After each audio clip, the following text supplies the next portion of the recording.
Today's episode of the Fan Feed Network podcast is brought to you by Bonheur Jewelry. Week 12 is here, ladies and gentlemen. We are rolling through this 2025 season. And today we've got a special episode of the show. Today we are going to be breaking down two of the biggest games that went down last week. The battle in the West, both in the AFC, the NFC. We're going to be talking Rams, Seahawks, and that battle for the number one spot in the division. We're going to be talking about the Broncos, Chiefs, and the battle for the number one spot in that division. We're going to be covering those games intensely, and then later on, we're going to be giving our game picks. So stick with us if you're here, hang out, and let's get into it. Every week, a new headline drops. Game day fire and sideline shocks. Oh, soft fan feed. This. Welcome to the show. We're bringing the heat. No suits, no scripts, just takes from the street. Every week we break down the squads. Real fans. This is the Fan Feed Pod.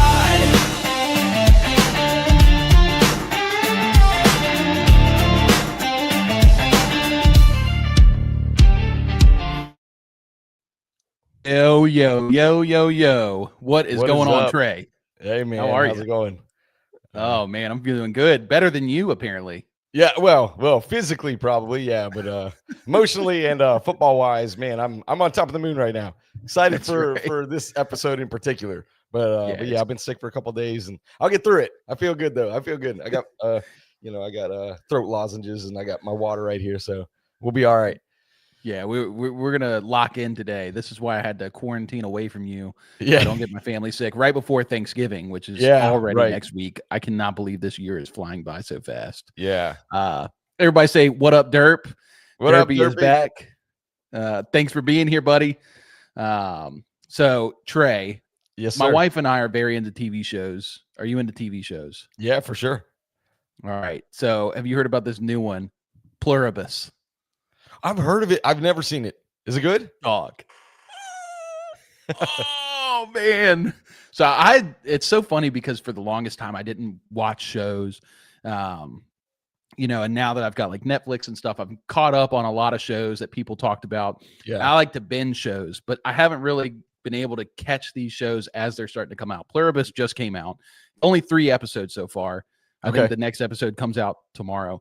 It is nuts. Really? It is nuts. Yeah. Like what are we what's the synopsis of it? Real quick before we get into football. Give me like the real quick synopsis. Like, is it a severance type thing? Because man, very much. It's very similar. Where it's like sci-fi. It's kind of like mind-bendy, kind of Black Mirror-ish. Oh, sick. Yeah. I'm down. Says Stranger Things comes out next week.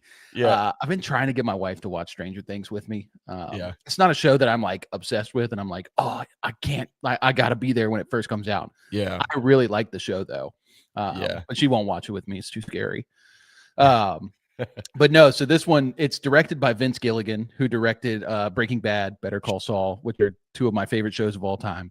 And basically the whole information, like the bio of it, is a woman named Carol must save the world from happiness. Interesting. And it's very interesting. I think there's a lot of deeper meanings. I'm not going to ruin it for you. Okay. But it's like very sci-fi, like very mind-bendy. It is just incredible. So if you guys need a new show to watch, make sure you go watch Pluribus. Sweet. That sounds good. Trey, what shows do you watch? I mean, we have the constant rotation of The Office and Friends going on in our house. Just because like by the end of the day, like when we got the kids in bed and everything, we're just like, man, we just want something light and easy to watch, not something super intense. I'm like you, I binged shows. So like when Severance came out, I mean, we talked about this a lot, you and I did, but I watched both of those seasons in like a week and a half, but but yeah. So good. Apple Plus is putting out some great shows. Yeah. Derpy says, I've been watching Welcome to Derry. I have no idea what that is. Yeah, me neither. I have to check it out. I have to look into that. Yeah.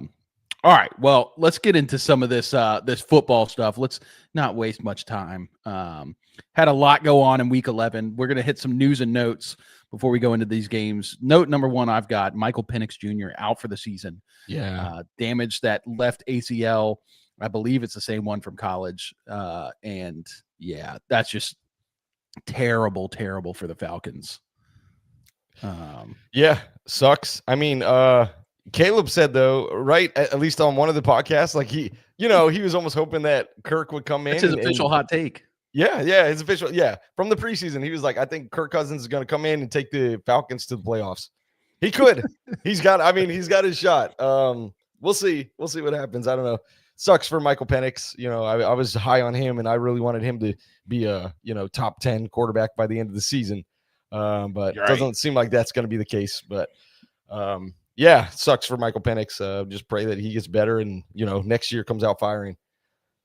We were talking about it on the fantasy show about how finally Drake London has like the season we all knew he could have. He was all capable of.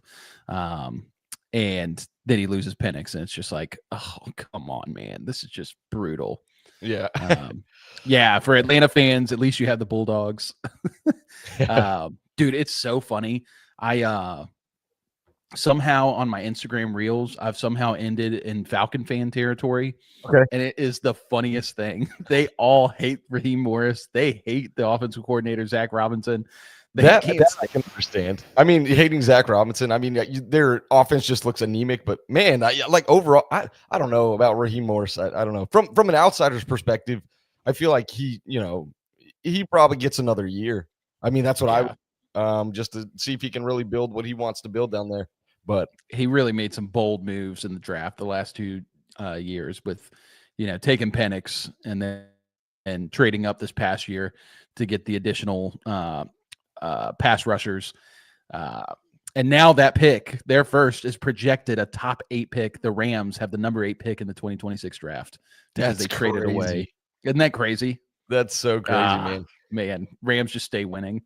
Yeah. All right, so another one, not much of a surprise here. Justin Fields has been benched. Tyrod Taylor set to start on Sunday against the Ravens. Another player that's set to start this Sunday, Shedeur Sanders. Starting for the Browns. What did you think of our first experience with Shedeur? He miserable. He's like 4 of 16, right? Wasn't that like his official stat line? It's crazy. He completing 25% of his passes. That's crazy.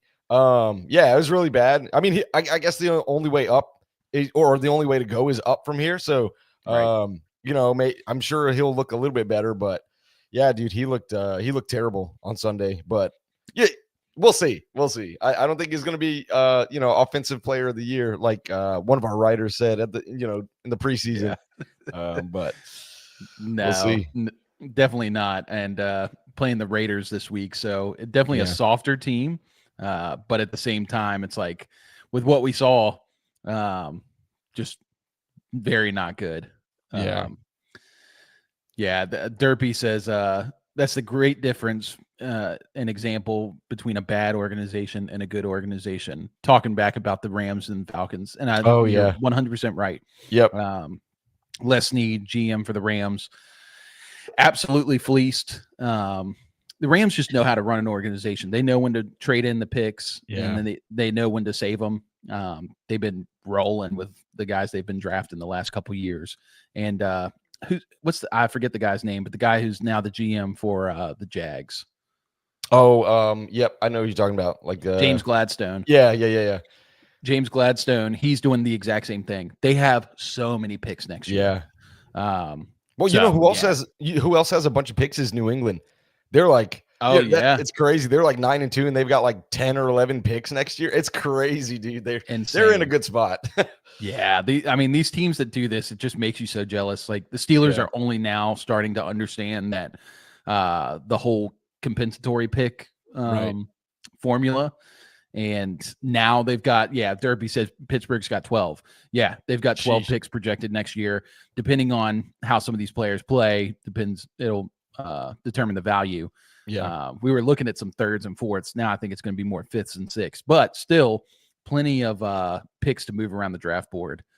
All right, but let's keep going. Another quarterback, Joe Burrow, practiced in full this week. That's wild. That he's playing He's going to play You Sunday. think so? I think he's going to play. Well, Joe Flacco, he's got that shoulder. So it's either Jake Browning or it's Joe Burrow comes in to save his own team's season. And they play the Patriots this Sunday. And that's I don't, if he plays, I don't know. I mean, Jamar Chase is out, he's suspended. So if Burrow does come back, he's not going to have his main guy, but T. Higgins is still there. And I don't know. Yeah, Mitchell Tinsley. Yeah. Everyone's like, who is Mitchell Tinsley? Yeah. Exactly. Yeah. All right, let's move forward. Keon Coleman was a healthy scratch last week. Was he? And now he's going to be a healthy scratch this week. Did you not hear about this? No, I didn't hear about that. So he was a healthy scratch last week. They benched him, basically. He didn't even dress for the game. Dang. And they ended up winning. He will be sitting this week as well. Wow. So something's going on where maybe his work ethic isn't there. I mean, he's not a good player, but it's not like they have a ton of good receiver options over there. They kind of need him. So something happened and we don't really know, but it's just crazy. Oh, how the mighty have fallen. You know how that thing came out Sunday morning or right before Dallas played, they said CeeDee Lamb and George Pickens, they're getting benched like that first series. As soon as that happened, I looked at my friend who was sitting next to me and I was like, they definitely were like out in Vegas last night. Like that is why they're getting benched. And then, come to find out that one of them, I forget who was like throwing up at like 7:30 in the morning, like just still wide awake from the night before. Crazy, CeeDee Lamb. Yeah. My gosh. Which is just wild. And he looked like he was hungover in that game on Monday. Yeah. Pickens definitely did not. Pickens probably had his best game of his career. Yeah. Crazy. He looked good. Wild. Jamar Chase, obviously suspended. We just kind of hit on that for spitting on Jalen Ramsey, though he said he didn't spit. But there is video proof of a big fat loogie going right at Jalen Ramsey's face. And that was crazy. That's disgusting. Aaron Rodgers, wrist fracture in his left wrist. He's questionable for Sunday. So not really sure what that means. Probably at least one game with Mason Rudolph for the Steelers. Yep. And it's not Will Howard. It's definitely Mason Rudolph. Mason Rudolph's been a serviceable backup for the Steelers. So yeah, he's been fine.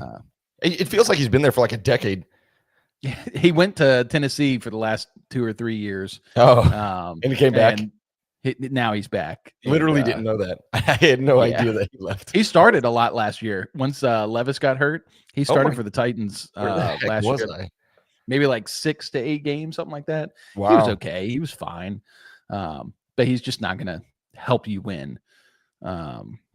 So, all right, CJ Stroud still out. He'll be out tonight in that game against the Bills. But I feel like most Texans fans are kind of okay with that. What do you think? Yeah. I feel like Davis Mills is putting up, equal numbers that I feel like CJ Stroud would have put up in a bunch of these games. I don't feel like it's much of a loss, if any, if at all.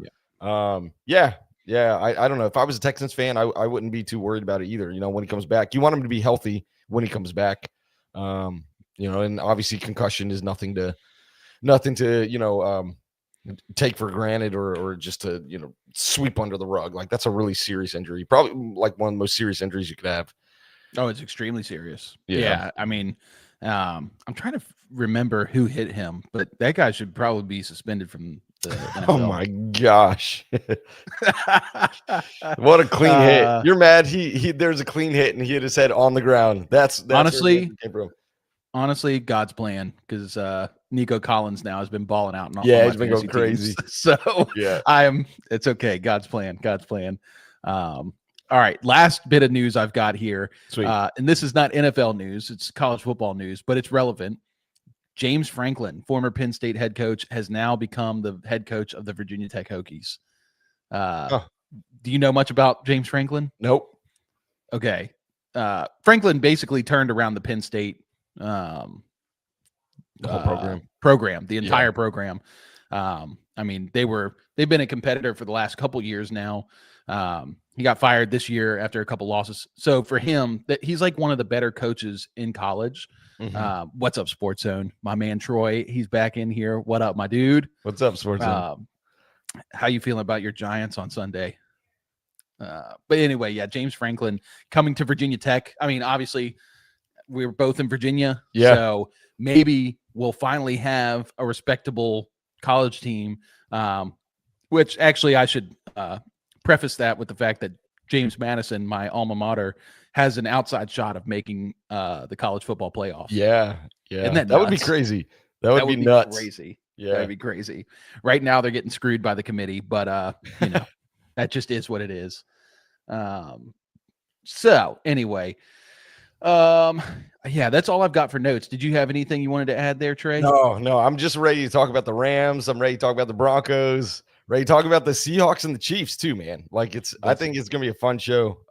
This is gonna be fun. We're gonna a lot of stats that I want to just run by you, and just like it was really fun to like go through the Seahawks and Rams game and just kind of dissect it, as an outsider and just look at it for what it is, and I'm really excited to talk about it with you because you and I have not talked about it yet. We said this is what we're gonna go watch, and we're gonna come here and say what we saw on the rewatch. So yeah, man, excited to do that. Before we get into that, we are going to share an ad from one of our sponsors, and then we'll get right back to you. Ladies, we did the research for you. Fellas, pay attention. We've partnered up with Bonheur Jewelry. Bonheur is a celebrity favorite, eco-friendly jewelry company based in New York City. They're adored by stars such as Emma Watson, Gal Gadot, Katy Perry, Kim Kardashian, Kendal Jenner, and Hailey Bieber. Their designs have been featured in top publications including Vogue, Elle, V Magazine, and on major platforms. We love them. They have great pricing for luxury jewelry. It's something that you can start planning for before the holidays get here and get it early. Click on the link in our show notes below. You can sign up for 15% off your first order. When you support our partners, you support FanFeed Network. Check them out. Sweet. All right. So, like I said, we're going to cover these games. We're kind of shifting this podcast as we get closer to the postseason. Obviously there's 32 NFL teams, but we have so many teams fighting for playoff spots, fighting for dominance in their respective conferences, and we want to take some time to focus on these teams to get you prepared for the playoffs so that everybody is well aware of what's going on once we get into the postseason, which is right around the corner. I mean, we're already at week 12. Yeah. It is flying by. So, all right, we'll start off with this Rams-Seahawks game. And, Trey, I'll start with you. What were you expecting out of this game? I didn't know what to expect. But I think we got what everyone thought we were going to get, which was a defensive slugfest. Like there were some big plays. Matthew Stafford was pretty efficient. He was safe, and that was the complete opposite for Sam Darnold. But defense. That was the big takeaway from this game. And I knew that was going to be the case because the Rams defense is so good. Seahawks have a top 5 defense, and they're not even fully healthy yet, which is pretty crazy. Right. So when they are fully healthy, I'm kind of worried, for the rest of the league, how good they're going to be. But defense was definitely like the big takeaway from this one. What about you? Well, yeah, I mean that was pretty much exactly what I was assuming was going to happen as well, because you look at the Seahawks defense. I think they were like number 1 against the run, and they weren't number 1 in passing. I know that, but they were top 10, I'd say, in pass defense.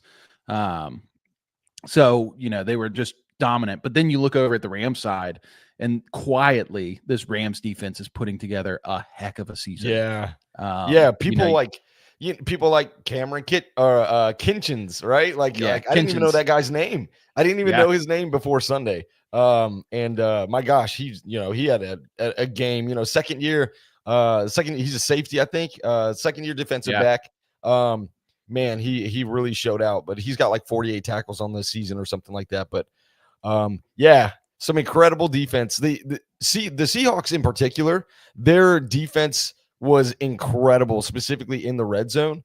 There's that one drive that the Rams had where they had the ball under the 5-yard line. Like they were so close, and they did score. They did score against the Seahawks, but they had to do it on 4th down because it was like 4th down and like a couple inches, but they stopped them at the one time and time again. It was incredible. And obviously shout out to, the Rams O-line. Like, they have a very good O-line, and they can run the ball well. And the fact that it took them 4 tries to score that touchdown, like, that's just, shout out to both of those teams. But my gosh, the red zone defense was so good for Seattle. Stellar. Yeah. So I actually woke up this morning around 5:30 to watch the replay of this one. Dang. Got through it before I left for work, so that's pretty good.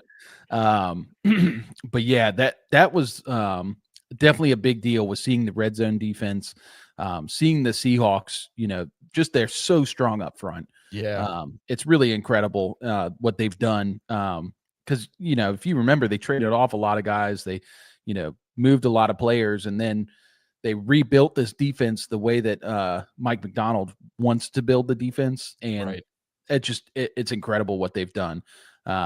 Let's talk about the Rams offense. So to me, the big story was the fact that they're running this 13 personnel. And for those of you who don't know, 13 personnel just means 1 running back, 3 tight ends. That you'll hear 11, you'll hear 12, 22, all these different things. That's what it means. The first digit signifies how many running backs, and second digit is how many tight ends. So they're running this 13 personnel, 1 running back, 3 tight ends. And that was the big story. What did you see from the 13 personnel, Trey? So early, what I saw is that Charbonnet was out touching Kenneth Walker by like a mile. Like it was crazy. At least early in the game. I know Kenneth Walker had a big game, but I mean, they bring in those tight ends to do all that blocking. And that's what they want. They just want big guys up there on the line to help open up those holes. And Charbonnet looks good, man. Like, he looks. I think that they. It's kind of like on the other side on the Rams, how Blake Corum is just like the perfect handcuff for Kyren Williams. Like, both of these running games are so good. And I don't know. That was like the big thing for me, though, was that, Zach Charbonnet was out there, and he was efficient, and he was running more frequently than Kenneth Walker. And then, I guess, as we get further into this game, that we'll talk about that a little bit more, but, Kenneth Walker did, show up. But yeah, it was just really interesting, the coaching decisions to run him first. I don't know. And I can't remember. I should have paid attention. I think Charbonnet might have even started the game. I think he did, and they've done this all year with Walker and Charbonnet. Is they split it, and they kind of go with a hot hand approach. And they're trying to save Kenneth Walker's body because he's been riddled with injuries the last few years. So they're trying to save him because he is such a weapon. And they've got different running styles. Charbonnet is going to run more straight line, get you those kind of harder yards. Kenneth Walker can do it too. He just loves to bounce runs outside. He's like a big play hunter. So using both of them is very advantageous for a team. And this is where fantasy football is kind of ruined how we view real football, because we all look at that and we go, oh God, Zach Charbonnet. I mean, I'm one of them. I love Kenneth Walker. I drafted a lot of them this year, but we look at Zach Charbonnet starting. We're like, why, what are they doing? And as a team in an actual real life football game, I think it's a pretty smart play as a coach to run both those running backs, keep the defense on their toes. And you actually see that the Rams kind of have copied that. Kyren Williams the last couple of years has been like a workhorse for the Rams. But Corum, the last couple of games, has been picking up in carries. This game he had 8 carries, didn't add many yards. But they're running multiple backs. They're switching it up to keep everybody on their toes. So I really appreciate that. I want to go back to the Rams talking about that 13 personnel. So basically what I've looked into on this is that they started running 13 personnel back when Puka got hurt earlier in the season. 13 personnel leaves you 1 receiver on the outside. So they put Devontae Adams out there, and then they run these 3 tight ends. Well, this became very efficient for the offense because, and me and you talked about this, the very first podcast was, how the NFL is changing. And we talked about how defenses have gotten smaller and smaller and Yep. smaller because we saw so much spread. We saw so much air raid style offenses. And so now the whole NFL's kind of shifted to a more run heavy approach. Nobody's really been bold enough. Well, I won't say nobody. Not a lot of teams have been bold enough to run this 13 personnel. But actually one team has seen a lot of success from this 13 personnel since 2022. Do you want to guess who that team is? Is it the Seahawks or the Rams? Nope. Yeah, I don't know. This is brand new for the Rams. It's actually the Chiefs. Oh, interesting. So in 2022, that makes sense. Yeah, it makes a lot of sense Yeah. because of the receivers. No Gray and what's his name? Receivers. Was it Travis Kelce? No, yeah. Not that one. I was What's his name? Huh? Yeah. Blake Bell, I think, is the other guy. okay. But yeah, so the Chiefs used it a ton in 2022 once they beat it led them to beat the Eagles in the Super Bowl. So anyway, it just creates this crazy mismatch with the defense, and you get to see it a lot in this game. It's not sexy, they're throwing to tight ends and they're shorter plays. Yeah, and these tight ends are not very good. They're playing really well, but they're not like Trey McBride, Brock Bowers level athletes. They're not game changers. No, but they're consistently moving the ball down the field. Yep. And I just think that was the most impressive thing to me, was seeing the offensive play calling for the Rams. The switching up, the using of different formations, the shifting in motion, all these different things. And I think it allowed them to run the ball a ton. You want to talk about Kyren Williams, how he did on Sunday? Gosh, dude, because that's your guy. That's my guy. That's been my guy for years. I love Kyren Williams. He's legit. I don't know what to say. Like, he was running all over the Seahawks, and you mentioned it earlier, but the Seahawks have a top 5 run defense. And I mean, I won't say him, like it's the team, right? Like, it's the offensive line who's opening the holes, who's like giving him the lanes to run through. But my gosh, he's just like, he's breaking ankles, when he's running through, like, and he's he's not going down at first contact. Like, he's so good. He's like, my goodness, he I feel like he scores every single game. I don't think he actually scored in this game, but I think he did. Yeah, maybe he did. Well, yeah. Yep. Not going to be surprised if he did. I can't remember right off the top of my head, but my goodness, I love Kyren Williams. And I said this earlier, but Blake Corum, he looks like Kyren Williams too. Like when the way he runs and the way he catches the ball out of the backfield as well.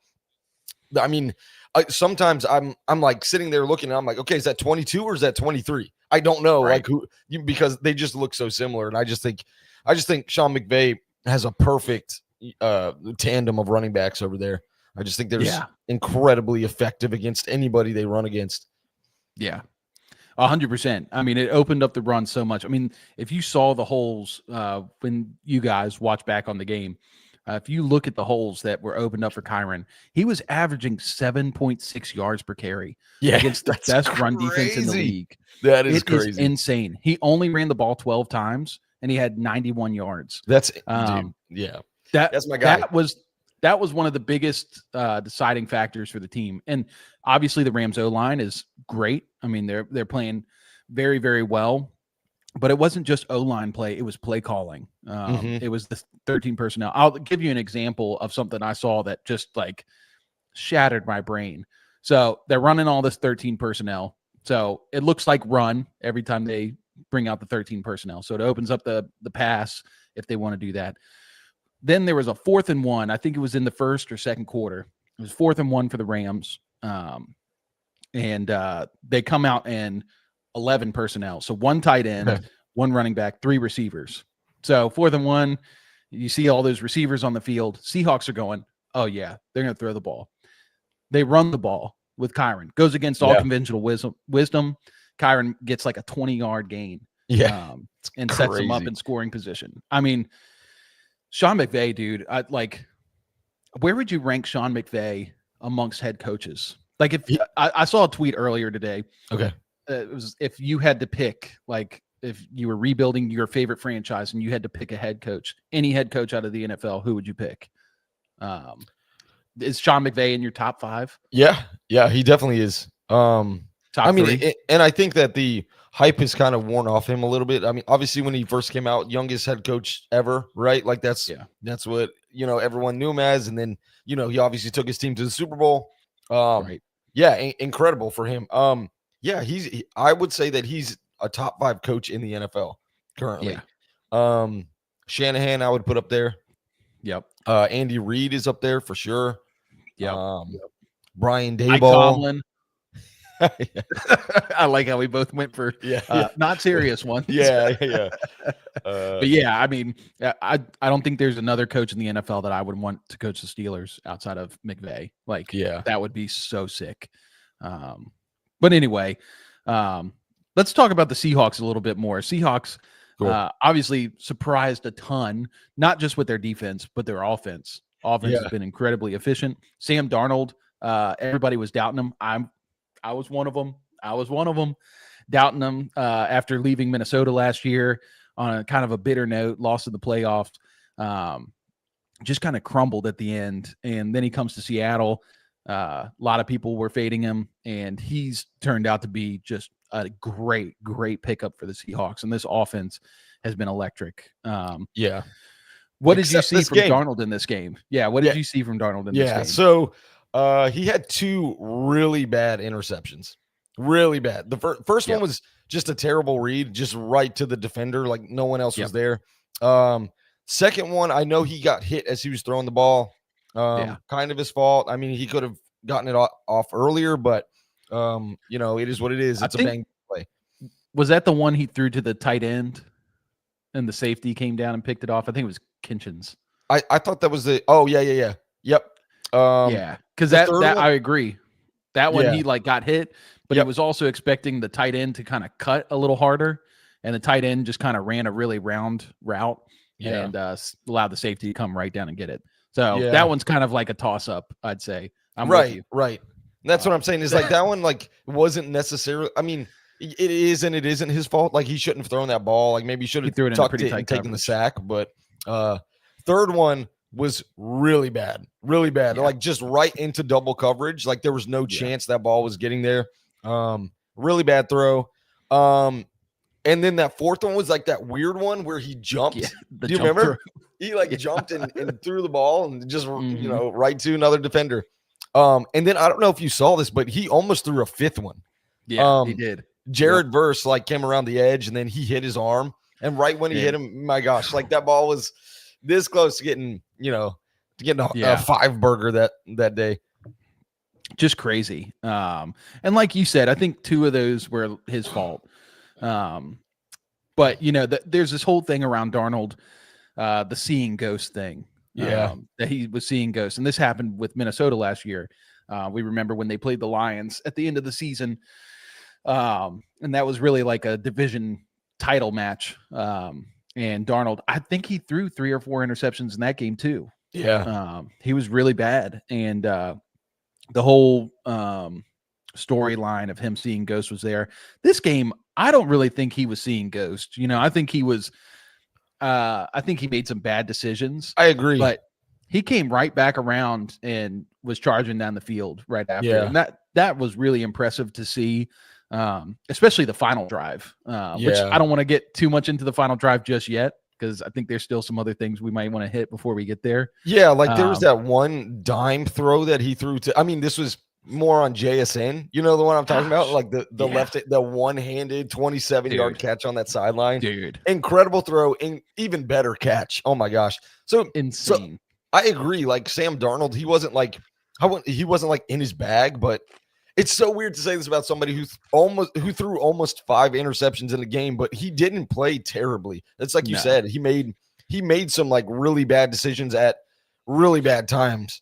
But outside of that, he played a good game of football. And credit to the Rams defense. It's like you mentioned earlier. They just they're quietly just an incredible secondary. They're quietly just an incredible rushing team, and they can stop you everywhere. So, Rams are good. I mean, the Seahawks are also very good. And so, this was just a really fun game because it every time they play each other, which is probably going to be 3 times this year, I'm going to be watching every single snap of that game. So yes, 100%.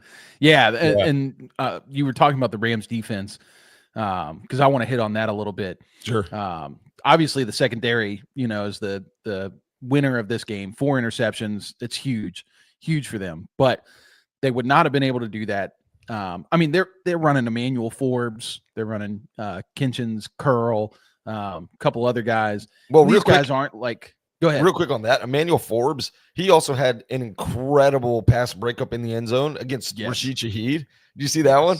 My gosh, like he was playing lights out, man. He looked really good on Sunday. Yeah, that play, I think that play might have won the game for the Rams. Yeah, because you imagine the Seahawks scored that.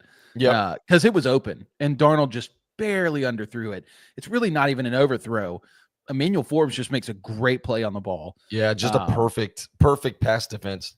Perfect pass defense. But like I said, the secondary isn't like, your Pat Surtain, your Riley Moss to some, your JC Horn, some of these other top Derek Stingley. They're dominating because of how good this defensive line is. Right. We saw Jared Verse. We saw Byron Young. Both of these guys coming off the edge ferociously. Darnold was under pressure like 50% of the time. And that's the key to like any quarterback, whenever you pressure anybody, especially that frequently in a game, like they're going to make mistakes. You're going to be able to get turnovers. Like that is the name of the game is in, what's it called? A rush and cover, right? That's the whole concept of like you rush and you cover and that's how you defeat the opposing offense. The Rams do a very, very good job at that. Yeah, they're that's the strength of the defense, and they've got some good guys in the linebacker core. Omar Spates, I think he's a former Steeler, practice squad Steeler, but he's been a great addition for that team. But yeah, that defense just relentless on Darnold, and they're good against the run. So they were bottling up Charbonnet for most of the game until Kenneth Walker kind of later in the game started playing a little harder. Yeah, he was effective both running and catching the ball out of the backfield. Yeah. Kenneth Walker looked good. Yeah, I mean, I think that one, I can't remember how long it was. It was like 20 yards or something. That one, it was just like a little swing pass. Yeah, it was great. And Kenneth Walker, I mean, he's just explosive. We haven't gotten to see it a lot this season. I have a feeling that we're going to see a lot more Kenneth Walker as we get closer to the postseason. Yeah. It's 18 game season. We talked about this at the beginning of the season was, do we like these longer seasons or not? And we've seen a lot of injuries this year. Yeah. So Seahawks fans have got to be excited that Kenneth Walker's still standing. Not only that, but he's healthy. Like, I don't think he's really been on the injury report at all this year. And so with them getting closer to the postseason, that's when you start kind of playing, all your guys as much as you can. So let's talk about JSN for a second, because obviously JSN's having a career year, one of the best seasons of a receiver that we've seen in quite a long time. I think he's on pace to break the most yards in a single season.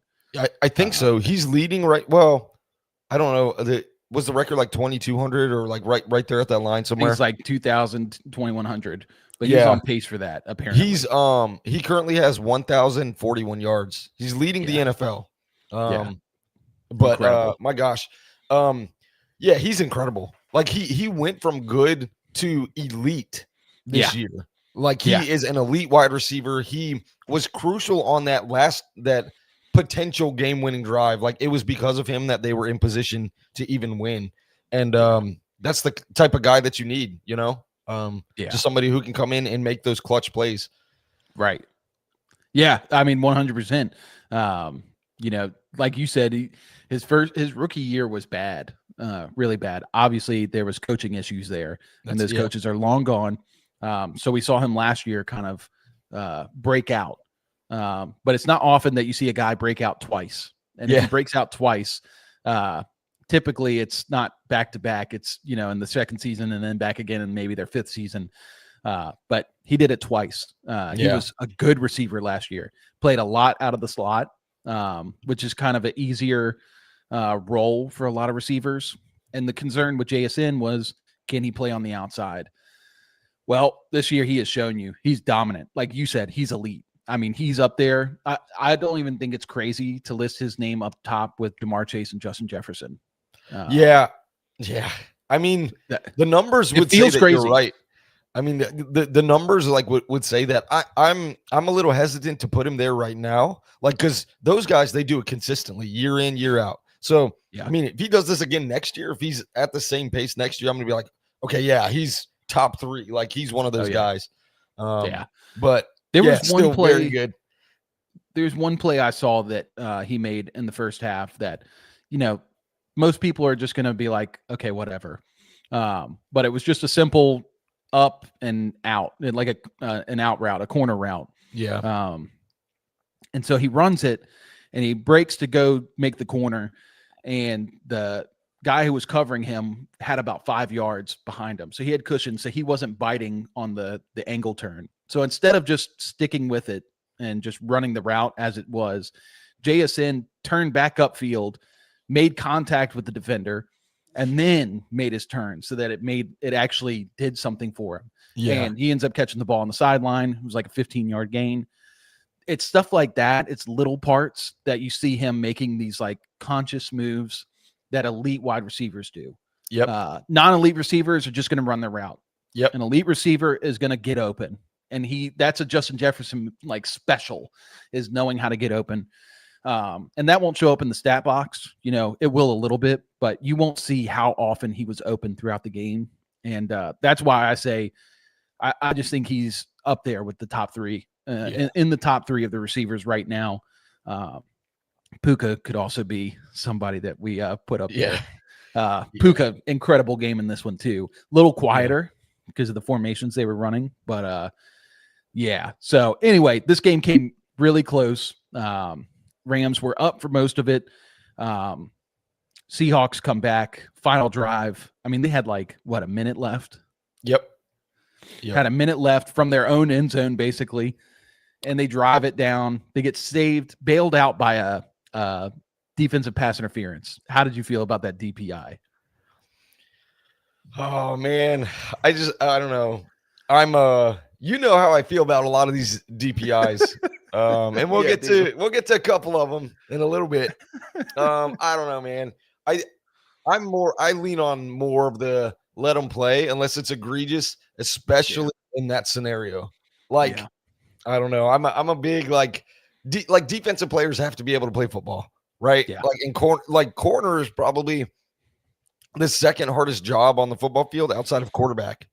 I mean, the amount of things that they have to do, and they have to, track the ball, and they got to track the receiver, and they have to make sure their hands are like this the entire time. I don't know. I can't say they were wrong. It's definitely illegal. So they were right to throw the flag, but you don't do that the whole game. The refs never do it the whole game. It's just when they choose to do it. And I don't know. I don't know. What about you? What do you think? I thought it was a terrible call. It was a terrible call. Obviously I loved it because I wanted to see the Seahawks have a chance to score, and that gave them the chance. Yeah. But the call itself, just bad. Yeah. You had a cornerback going up to make a play on the ball. He makes contact with the receiver, but not hands, it's body. It's the type of call that I would get called on in basketball when I played in high school. Yeah. Just because I was a bigger guy, I would go down low and push guys around just with my body, and they'd call me for a foul all the time. I also wasn't very good at basketball, so there is that. So you had to foul. I had to foul. To foul. But yeah, terrible call. And then I wanted to talk about this next play and see what your take was on it, because 5 seconds left. Seahawks get the ball. They need 5-6 yards to get to a 61-yard field goal try. Yeah. They throw a little out route to Rashid Shaheed. He goes down, gives himself up.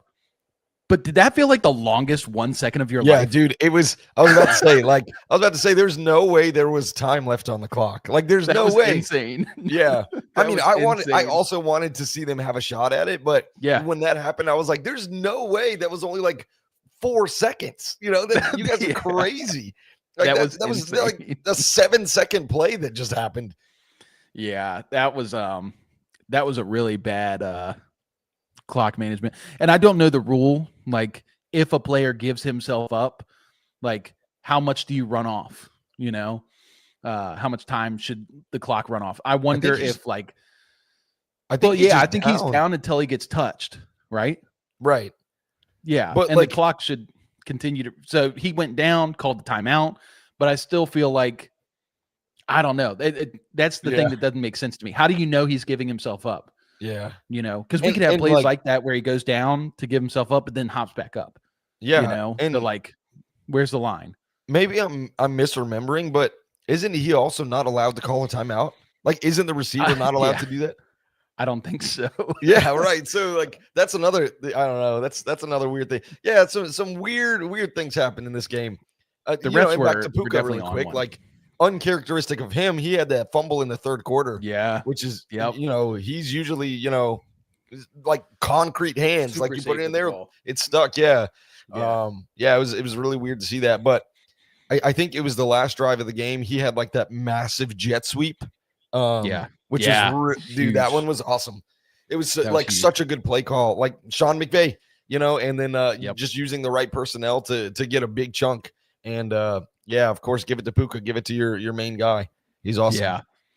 Yeah. I mean, you can't say enough about the Seahawks defense though. At the end of that game, especially the second half, because obviously Darnold throws the pick, and it's like the very next play that Puka fumbles, and that was a huge play by the defense to force that fumble. And then here at the end, obviously you have that Puka 18-yard run to kind of seal the game, it felt like.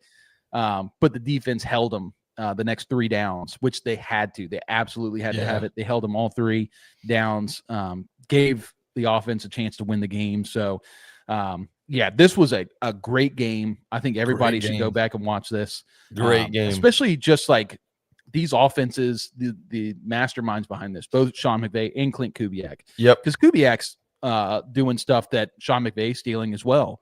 Like I said earlier, the dual running back thing, we've seen a lot of Blake Corum this year. And it's not because Kyron Williams is playing bad. It's just switching up the formation, keeping defenses on their toes. You keep each other fresh doing that. Like you keep Kyron fresh and you keep Blake Corum fresh when you do that. And I know we're probably going to be wrapping this game up pretty soon, but one person we haven't really talked about yet is Matt Stafford, which is kind of crazy. Oh, yeah, we should talk about Stafford. Yeah. What did you think? Like, okay, hang on. I'll just tell you. So the first thing I noticed was he didn't hit 100 yards until the fourth quarter. Mm-hmm. Did you realize that? Yeah. It's crazy. Absolutely crazy. But he threw 2 touchdowns. As you should. And against this defense, again, very difficult to do that. He just played a really safe game. He managed it really well, and that's what an MVP type quarterback should do. You don't want to get too right. You did enough to win the game, which is perfect. Matt Stafford is awesome, dude. He's leading the league in touchdowns right now too. He's got good 25, and something crazy I saw Next Gen Stats. They said so he's got 25 touchdowns, right? 20 of those touchdowns came against the blitz. Absolutely. Sorry, hold wild. on. Say that one more time. I said 20 of his 25 touchdowns this year came against the blitz. Oh, wow. Insane. Absolutely insane. See, that's a dominant quarterback. Like you talked about earlier, the best way to get to those Tom Brady's, Peyton Manning's back in the day, the only teams that could do it were the guys that could rush a quarterback. That's why the Steelers always gave Peyton Manning such a hard time later in the season or in the postseason. Broncos did the same thing that year that they won the Super Bowl in 2015. They played the Patriots, and Brady just couldn't do anything. I mean, he was so mad. And that's what a good pass rush does for you. So, but Stafford dominating against, the blitz and dominating against, all this pressure just shows you the strength of the play calling and how well he knows the system by now. He's been with the Rams now, 4 or 5 years? Yeah. So he knows the system. He and McVay are really tight. Stafford's just having an incredible season, and you won't see it from the stat line in this game. Right. But I think that was by design. Like, I don't think they were like, okay, let's go get all of our guys, all their fantasy points this week. Like, Puka had a lower game for his standard, 7 catches, 75 yards. Devontae Adams had 1 catch for a touchdown. Yep. But they're running a lot of that 13 personnel. They're chugging down the field, just slowly but surely running the clock, holding on to the possession of the ball. Just a masterpiece. And Stafford, the biggest thing is he didn't make mistakes. And so, I mean, yeah, you can't say enough about Stafford. I mean, I still say he's playing at an MVP level. Yeah. Yeah. So I think so too. And real quick on Devontae Adams before we finish this game up, but your boy Devontae Adams, you know, he had a couple drops, like a couple bad drops, obviously made up for that touchdown. But I know we talk about this a lot, but in the preseason, one of my bold takes was Devontae Adams top 5 wide receiver. That's what I said. Dang. And at least fantasy wise, he's ranked like number 7 right now. And so he's getting there. He's so close. He's so We're getting close. We're so close. Come on, Devontae. But yeah, buoyed by touchdowns. He's a touchdown magnet. Yeah, he is. But this, I mean, that was exactly what the McVay offense needed, was that second receiver alongside Puka. Yeah. You know, Puka is going to get you those grimy first downs, you know, catch the ball across the middle, get slammed by a safety, and just get right back up. But having this finesse guy, like I'll go back to that touchdown that Devontae had on the goal line, 1 yard line. They're in 13 personnel. So obviously you see 13 personnel, you see 3 tight ends. You're thinking 4th and 1, Kyron Williams had success so far. They're going to run the ball. Devontae Adams is isolated on the outside. He can either run that fade route or run the slant. So the DB is, you know, doesn't know which way he's going to go. Usually it's the fade. Devontae chooses the slant. Stafford hits him. I mean, it's just perfect execution. Yeah. But the things you don't see is just what is going through the minds of the defense because of the formation, the motion, all the different things that the offense does to throw defenses off balance. And that's where Sean McVay's genius is. Defenses never really know what's going to happen next. Right. So, yeah. But anyway, incredible game. Great game. Shout out to the Rams. They are now, I think they're number 1 in the power rankings. They're number 1 in ours. Yeah, and they should be. Yeah, 100%. They've earned it. Think, you know, I again, you and I have talked about this a lot, but you know, last year I picked them to win the Super Bowl before the playoffs started, and it's like, you know, it's that saying is like never wrong, just early. And never wrong, just early. Yeah. I think they go to the dance this year. I think the Rams are gonna go to the Super Bowl this year. They're so good. They're playing so well. But I could see. I feel like their toughest competition is the Seahawks, who they just beat. And I also think that the Seahawks could just run the table and they could just get it, you know, have a lucky game. Okay, so this is like the last thing that I wanted to mention about this game before we move on from it. But the fact that the Seahawks were still in it after 4 interceptions is incredible. It's crazy. It's incredible. Like their margin of error is absolutely massive. Yeah. And I don't know, like, you need a team like the Rams to beat them. Otherwise, like, they're just going to be a buzzsaw in the playoffs. And that's why I said like they're going to probably see each other 3 times this year. Obviously the next matchup, and then you know, playoffs are coming. So yeah, it's going to be fun. Yeah. Seahawks kicked 4 field goals, I believe. So 4 field goals. If they convert one of those field goals into a touchdown, they win the game. Yep. Like, I mean, Rashid Shaheed on that one. Darnold had a couple misses there. Oh, Kenneth Walker actually scored a rushing touchdown about 20 yards out. Got called back for a hold. The hold. And I think like 2 plays later was the Shaheed play. That was a heartbreaking sequence for the offense, because the Seahawks really could have, you know, started cooking from that point. Yeah. But that's how close this game was. Like, literally the fingertips of Emmanuel Forbes saves the game, and a holding call saves the game. Yep. Like, crazy. Just crazy, insane.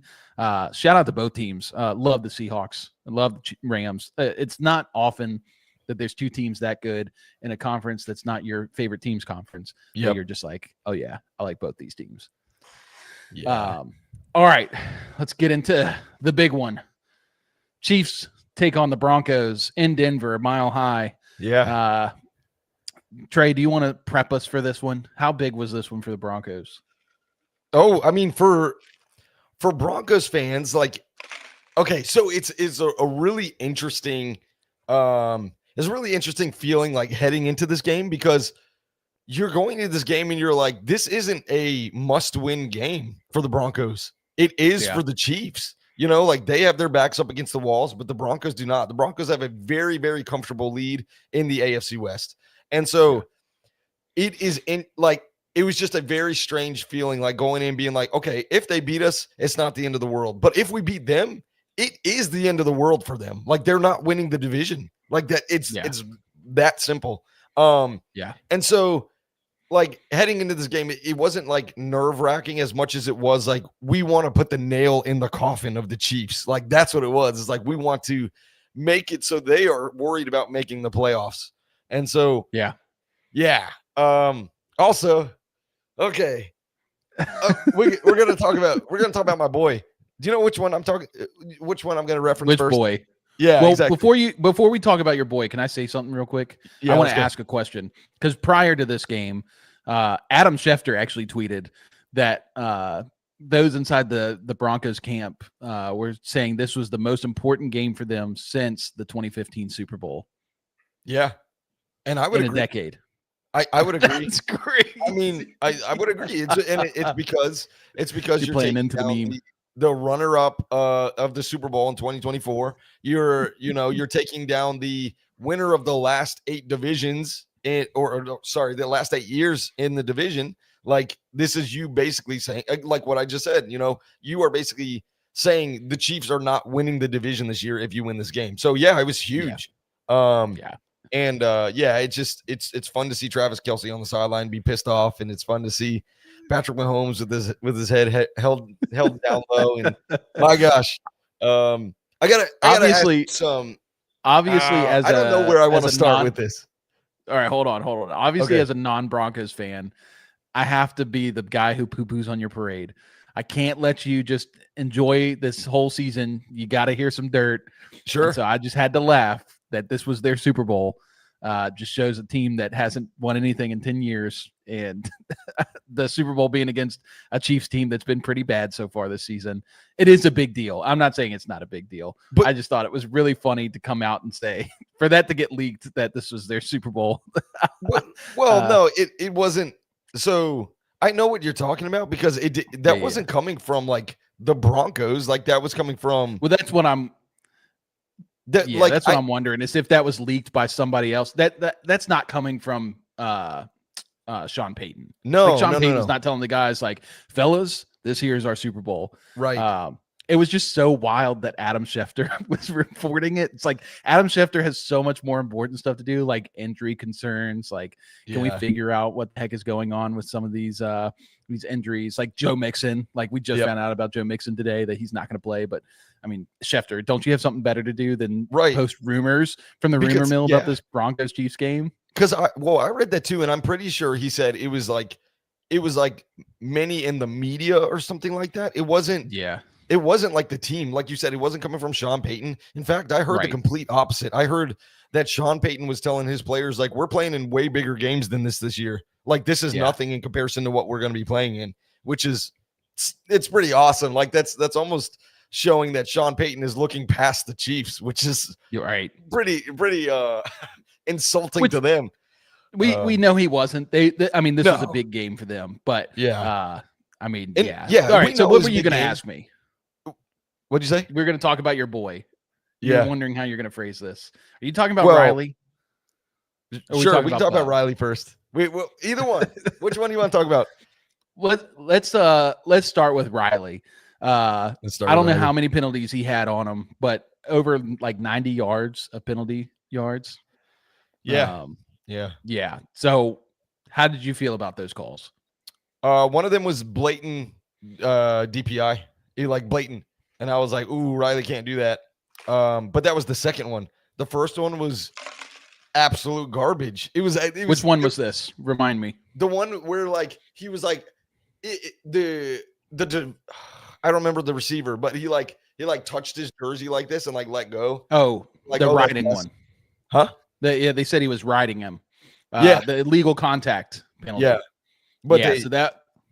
But that that's one, that was the deep DPI that they threw for that. Wait, hold on. Okay, maybe I think he might have had 3 penalties because I think I remember Maybe. 2 defensive pass interferences, 1 illegal contact. The illegal contact, receiver passed 5 yards. Riley put his hand on him, and they said he rode him for over 5 yards, and that's why they threw the flag. I thought that was a bad call, and Tony Romo said it live on air. He was like, all right. I mean, I get the explanation. They even had Gene Steratore come on and say, well, he was riding him, you know, and you can't ride a guy. But it's like, all right. Tony said, all right, well, let's just go look at the replay and look at all the other guys and see if anybody else got touched like that. That happens all the time. That was a bad call. Right. Yeah, I agree. He gets called for because – you know, like the refs also do their research on this type of stuff. Like they're looking, they're saying Riley Moss, number 21, that guy gets called all the time. So we need to watch out for it. And so they're already coming into this game with a bias. And it doesn't matter like which group of refs is coming in, like which team is coming in. It doesn't really matter. Like they're all doing that kind of thing. So it's like a snowball effect. Like once it starts happening, you know, it's going to continue to happen for the rest of the year. So, so let me go back to the pass interferences because the one I remember was Worthy on a deep ball, and both he and Riley kind of laid out for the ball. And Riley was on right. That was a good one. And then the other defensive pass interference, the guy worked back to the ball, I believe, and Riley I still think he was on him pretty heavy. But maybe that's the one we disagree on. But it was like it was down that same sideline, down the right sideline. Right. Yeah. It was like in the same location, like both times, like those DPIs were right there. That one was garbage. 2 of them I think were bad. But obviously that other one, like I said, you know, that one, he did get called for. Doesn't matter. What I'm trying to get at is where would you rank the Broncos defense? Like, I'm just curious where you think they are. It's hard right now to judge them because of Surtain not being in. And I do think they're a little weaker against the run than a team like the Texans. But I'd say 100% they're a top 5 defense. If not pushing top 3. You know, I think the Texans probably have a better defense. I think it's a question between the Rams and the Broncos. I would probably put the Broncos ahead of the Rams. So you think like top 3? They're probably top. I think they're probably number 2. Yeah, probably number 2. Who's the number 1 corner on the second best defense right now? Riley Moss. It's Riley Moss. Exactly. Exactly. So that I just wanted to bring that up. So Riley Moss, hang on. I have it listed here somewhere. Where is it? He is by far the most targeted player in the NFL. Did you know that? Yep. 68. He's been targeted. Makes total sense. Yeah, 68 Throw away times. from PS2. He is still allowing the lowest completion percentage in the NFL, 45.6. Sure. That's even with Pat Surtain out. Even with him covering the number 1 wide receiver. Dude, Riley Moss is a dog. He is so good, but everybody just thinks he gets called for these penalties, and he does get called for them. But I mean, it's like you said, like 2. Okay, we'll split the difference, right? 1.5 of those calls was probably correct on Sunday, right? But the other 1.5 were not correct, and they should not have been called. And one of them resulted in like 40 yards of penalties. So like, I don't know, man. Like, I'll say this. Because we've had this conversation a lot, and now we're a little more level-headed. I'm not trolling you the whole time. This is me being real. You ready? So thinking about it logically, obviously, like he's the number 2 corner.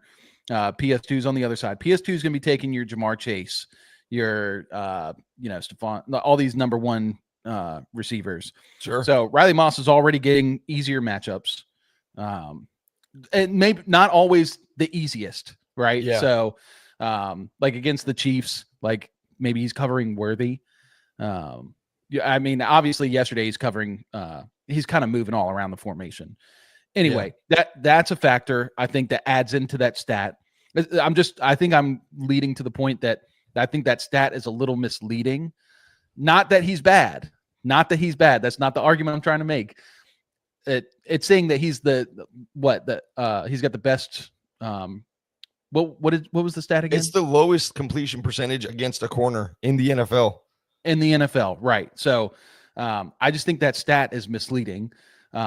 the other thing you have to factor in is the amount of penalties that he gets. And obviously, like, I'm not saying that all these calls are spot on, Sure, or perfect. No, yeah. But when those penalties get called, there is no statistic for that. So he's only getting statistics for the plays that, he's in there for. So I don't know. I'm not saying he's not a good corner. I think he's an above average corner. Here's my thing with Riley Moss, because I was watching this game. I was watching those pass interferences. He just needs to work on his hands. Yeah. His hands are way too obvious. You're They're right. way And too obvious. And he says that that's himself. the thing that in post-game interviews, he says, Okay. I can't be grabbing people like that. I can't be That's right. pushing and shoving and doing stuff like that. So you're absolutely right. And yeah, I mean, Yeah. for a, I think he's third year. He's it might be his fast as snot. He's Yeah. fast as lightning. I mean, but you look at a guy like Derek Stingley, PS2, and this is why these guys are so good. Yeah. Because it's not just because they're, in the minds of the receivers and can just stick on them. Hand placement for both receivers and DBs is so crucial, so important. And so, a Stingley can get away with a lot because he knows how to make his hands less obvious. He knows where to put his hands on the receiver. I mean, there was that one where Riley Moss, I think it was the Worthy one, the one that we both said was bad. Yeah. On the deep ball, but he literally looks up at the ball and then looks at Worthy and puts his hand straight onto him. Yeah. And it's like, dog, what are you thinking? And that is the thing that's going to, I hope this doesn't happen for your sake, but like in the postseason, if that happens, like it's forgivable in the regular season, but if that happens in the postseason against these teams you cannot make mistakes against, those are crucial mistakes. And these aren't like, 5-10 yard plays. That was like a 40-yard pass, so they got like 40 yards on the penalty. So anyway, I will say Riley Moss is a great corner. He's definitely in the top half of the NFL.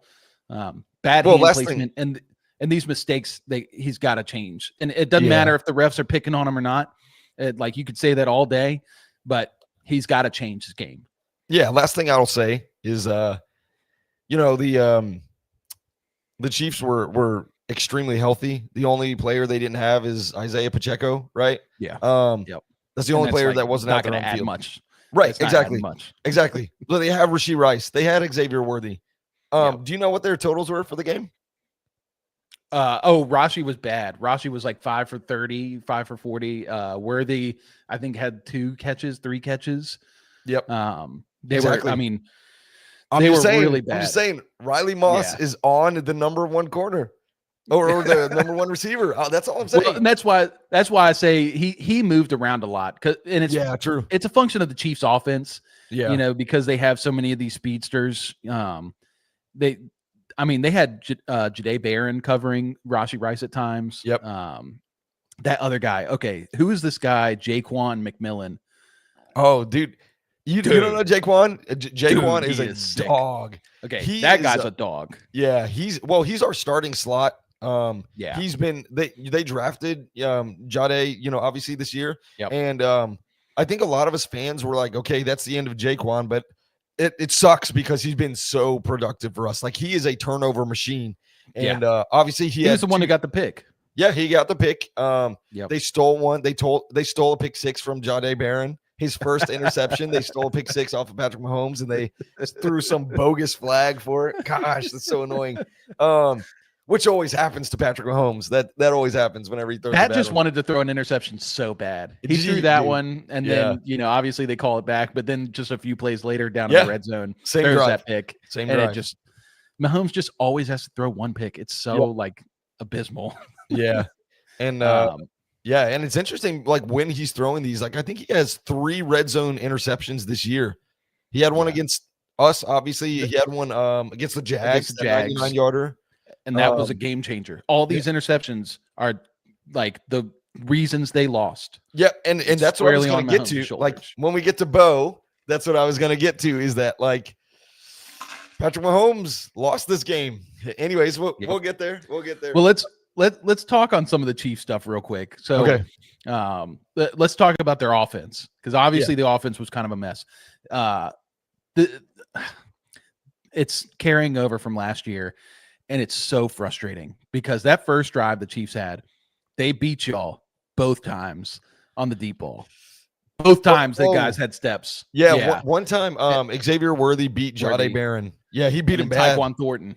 And Tyquan Thornton beat him, somebody on the other side. I mean, cooked them. And like Mahomes overthrew it by so much. Yeah. And not like he was pressured on these situations. And this has been a problem with Patrick for the last couple years. It was one of the things heading into the season that all the training camp reports were coming out saying Mahomes is spending a lot of time working on his deep ball, perfecting his deep ball and all this stuff. And that, dude, if he could hit those, you know what I mean? If he hit like one of those, I mean, that's a touchdown right off the bat. It totally changes the makeup of this game. And he didn't. So what are you saying about Patrick Mahomes? I'm just saying he's been terrible at throwing the deep ball. Yeah. Been terrible. Yeah. 100%. I mean, that's pretty obvious. And so, but then what ends up happening is they revert to the short games crap that Matt Nagy loves. Matt Nagy, God, fire him off into the sun. So bad. He's so bad. And so they do this short game crap. And it's good, right? Especially, and here's the other problem. Running back. We talked about Pacheco being out, but Pacheco's not adding much when he's in there. He's been really bad this year. They have Kareem Hunt in the first quarter of this game. I think Kareem ran into Dre Greenlaw and came up like holding his shoulder and like his arm was limp. And so like the whole game, Kareem Hunt was running well. He had open lanes, you know, it not like he was running like awesome, but he had open lanes. Day. He was getting like, 4, 5, 6 yards here and there. But it was like every play he ran, he'd get pulled off the field because he was either tired or hurt. Yeah. And so you think back to the trade deadline, and me and you were talking about, you know, potential options. Breece Hall, the big one. And apparently from reports, he was worth a third to the Jets. Chiefs wouldn't give up a third. They'd give up a fourth, but not a third. So they screwed that up. Yep. I mean, think about Breece Hall in that situation. I'll go as far and say they win the Super Bowl if they get him. I still think the Mahomes stuff is concerning. Like, but you're right. It helps them so much more because what happened in that game, because they couldn't depend on the run, is they shifted to this pass-happy offense, but they're using the pass as an extension of the run, meaning they're using the short game, the quick game stuff, the RPOs. And so what happens then is everybody creeps up, and you're supposed to be able to throw the deep ball. They can't convert these deep balls. They had one deep throw that counted, and Tyquan Thornton, great catch, great play by him. But they couldn't do it consistently, and that is going to kill them. And that's probably why they're struggling so bad this year. I thought Mahomes played pretty well the first couple games and was hitting some of these deep balls. It's been really bad since then. He's kind of reverted back to what he was last year, and it's kind of concerning. Yeah. I mean, and the biggest, I'll save that for later. Yeah, I mean, I was going to talk about that. Maybe this is a good segue to talk about the quarterbacks. If you want to jump into that. I don't have a whole lot on. Well, we've talked on Mahomes. Yeah, I mean, I feel like we've talked on Mahomes, so we can talk about Bo now. Yeah, well, okay. So where would you rank Mahomes right now? Like, he's still a top 10 quarterback, top 10, 5, top 5, maybe potentially top 5. Yeah. I think I would put him up there too. Yep. So, all right, let's see where I want to start. So your biggest knock on Bo Nix was what you just said about Patrick Mahomes, right? Is that he can't hit the deep shots, like, and that he's not able to. No. That's what you told me last week. Well, I did say he's bad at the deep ball, very bad at the deep ball, and has been this year. But I think the biggest thing with Bo Nix is just the inconsistency. Patrick's top 10 easy. Thank you, Troy. Yeah. Bo Nix, he just struggles with consistency, and we've seen that all over this year with playing the Jets, playing the Raiders, like these teams that they should easily beat. And he's struggling. And so before you get all the way into it, I will say this about Bo Nix. He did play a very good game for his standard.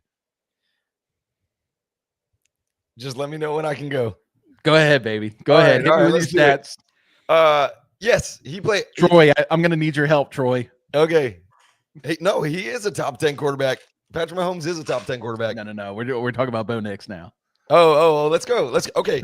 Let's just go by the raw numbers, right? Let's use this game as an example. And I want to use this game because you said the Broncos have a top top 3 defense, right? Yeah. That's what you said? Okay.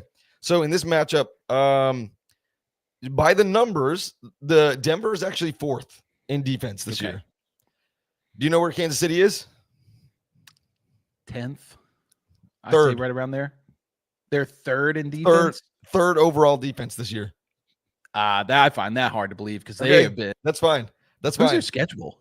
Because there's no. They've been way worse than they have been over the last few years. I'm saying Keep that going. for a reason. I'm saying that for a reason is because by the numbers, at least that's what this is. Pro Football Reference. They're the ones who say that they're 3rd overall defense.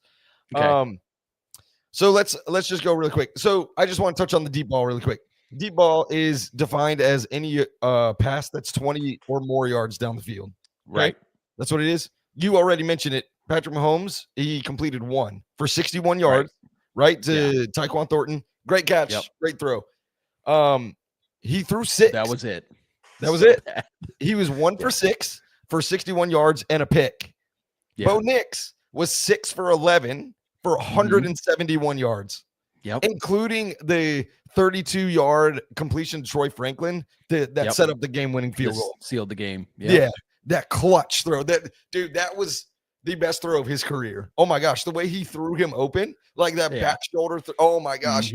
I have watched that clip like 100 times this week. It's so good. Anyways, so I just wanted to like go by the raw numbers. So Mahomes threw for 45 times. Nix threw 37 times. Mahomes had 64.4% completion percentage. Nix 61.2. Obviously, advantage Mahomes. Mahomes 276 yards. Bo Nix 295 yards. Mahomes had 1 touchdown, 1 pick. Bo Nix had 0 and 0. Okay, deep passes. I already talked about it. Yards per attempt. Nix has 8.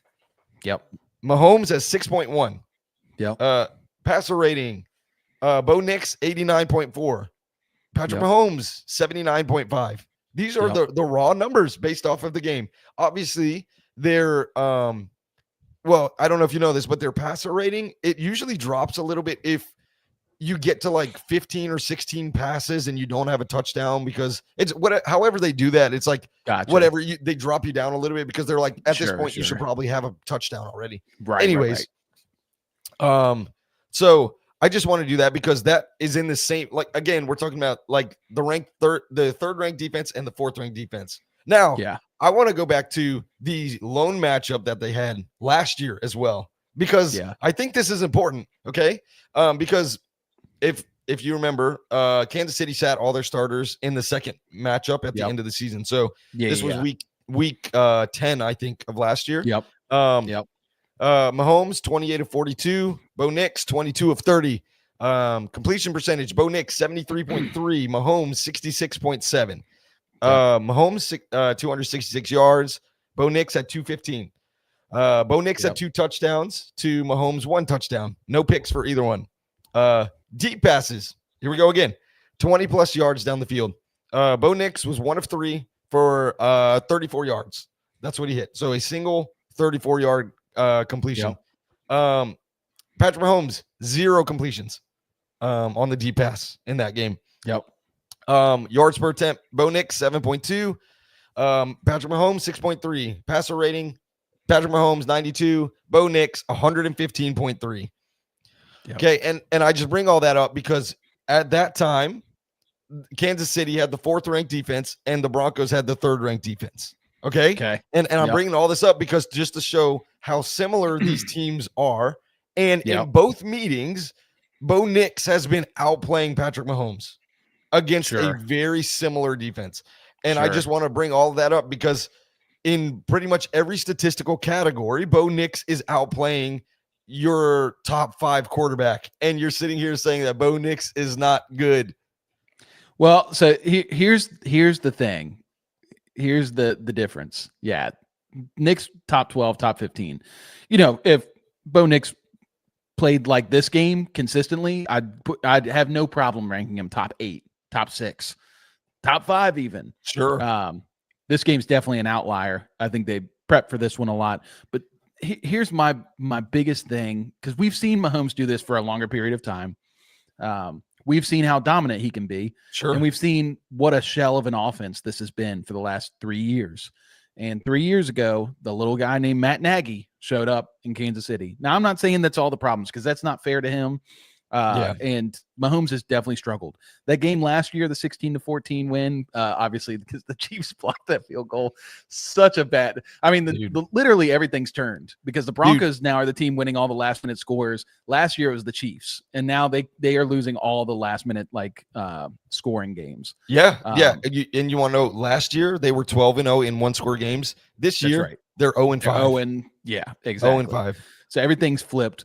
But Mahomes, what was I saying? Oh yeah, well, his leading receiver in that game against the Broncos was Kareem Hunt. Like, what are we talking about, brother? Yep. His number one receiver was DeAndre Hopkins, who had 4 catches for 56 yards. Ever since they traded away Tyreek Hill, they have struggled to give him weapons who are competent. I mean, they draft Worthy, and Worthy is frail, 165 pounds, but he's fast as snot. And Patrick Mahomes can't hit the deep ball, and it's really unfortunate. So then they get Rashi, and Rashi is, I think Rashi's a pretty good player. I think people are overrating him a little bit based on what he did last year in the beginning of the year. He's really struggled this year, and he had a lot of drops in this game. That Mahomes put the ball. I mean, there was that one play. I know you remember this one because it's a Mahomes special. Tony Romo was like going off. Oh, that's just classic Mahomes. Where Mahomes gets pressured, he rolls out to the right, and at the last minute chucks it down the field, and it's a perfect throw right there to Rashi, like 15, 20 yards down the field, and Rashi can't catch it. And so, you look at Bo Nix, the big thing I think that's helping Bo Nix right now is the emergence of Troy Franklin. Franklin is a dog. Yeah, he's an absolute dog. And he didn't have receivers last year. I mean, his number 2 receiver in that game last year against the Chiefs, Devon Vele, our boy. Crazy. So crazy. And he's not even getting playing time in New Orleans. Right. Cortland Sutton's good, but he's on the older side. He's more of a slower guy, but now Troy Franklin's playing well. I think that's going to help Nix a lot. So, anyway, what I'm trying to say on this is it's probably unfair to compare the matchups. I will say Bo Nix, I mean, obviously by the numbers, you can't disagree that Bo Nix is outplaying Mahomes in these two matchups. The context there's just a lot of context that, obviously Mahomes is an easier top 5 choice than Bo Nix is. Mahomes isn't going to have like that dull, just terrible game against the Jets. He's going to be efficient. And Bo Nix, unfortunately, has had that against the Jets, against the Raiders. But I'll say this about the Broncos, because that was probably the best game I've seen them play all year. Best game I've seen them play all year. And Bo Nix, that was by far his best game all year long. They were locked in, and I really want to see them continue that. Especially – here's the thing that I love for you, and it reminds me of like when Ben Roethlisberger was a Steeler. When I had Ben Roethlisberger as my QB, oh, what a time it was. It's not the greatest statistical quarterback of all time, never was really ranked as like one of the best quarterbacks all time. He was just a really good quarterback. But when it was a one-score game in the fourth quarter, I mean, I had full confidence that Big Ben would lead us down the field and that we could score. And Bo Nix is doing that in a very similar fashion this year, where he's playing really well in the fourth quarter and really well. This game especially, 3rd and 15 in that final drive. Yep. Huge, because not only he sits in the pocket for a while against a pretty good Chiefs pass rush, he rolls out and finds a guy wide open. He never gets like the antsy feet and wants to run. He keeps his eyes down the field the entire time, hits his man. Great. Then that 3rd and 6 play. And that was the one to Troy Franklin that you talked about. Just incredible throw. Incredible throw. Just barely throws it back inside, avoids the safety. and Franklin makes a great play on the ball, makes the catch. Obviously I want to sit here and razz you, but I can't. Bo Nix played great this game. And, I will say and this goes for any team. It's kind of like we talked about with the Seahawks earlier, not converting in the red zone. Broncos had some early chances to put this game away real fast. Sure. And they just couldn't put it away in the red zone. Well, and again, I mean, we got to give the flowers to the Kansas City defense. They're good. Yeah. They're very, very good. I mean, Trent McDuffie is a top 3 corner in my opinion. I mean, I think I would say Pat Surtain. And, he got cooked by Troy Franklin. Yeah, he did. There was that one deep ball early on that he got cooked by Troy Franklin. I was like, let's go. Yeah. I have Troy on a lot of dynasty teams, so that was very happy for me. Yeah. Yeah, man. Like, and I mean, this is where I think Sean Payton is so important to this team, is that he is setting up Bo Nix for success, right? Like, you're not just saying go save our franchise. You're saying we're going to put the pieces around you, aka we're going to try and put a running game around you, but you lost your number 1 running back. J.K. Dobbins was having an outstanding year, and Bo was still able to go out and have an incredible game. Like, incredible. Like, no touchdowns, but we kind of talked about it, like Matt Stafford. He didn't have the flashy numbers either against the Seahawks, but he played the game that he needed to play to win the game. Yep. And converting major third downs, 3rd and 15, on that game-winning drive. Cortland Sutton, 20 yards, boom. And then you want to ice them, you chuck it 32 more yards to Troy Franklin down the left sideline. My gosh. Yeah. He just had some incredible throws. And I mean,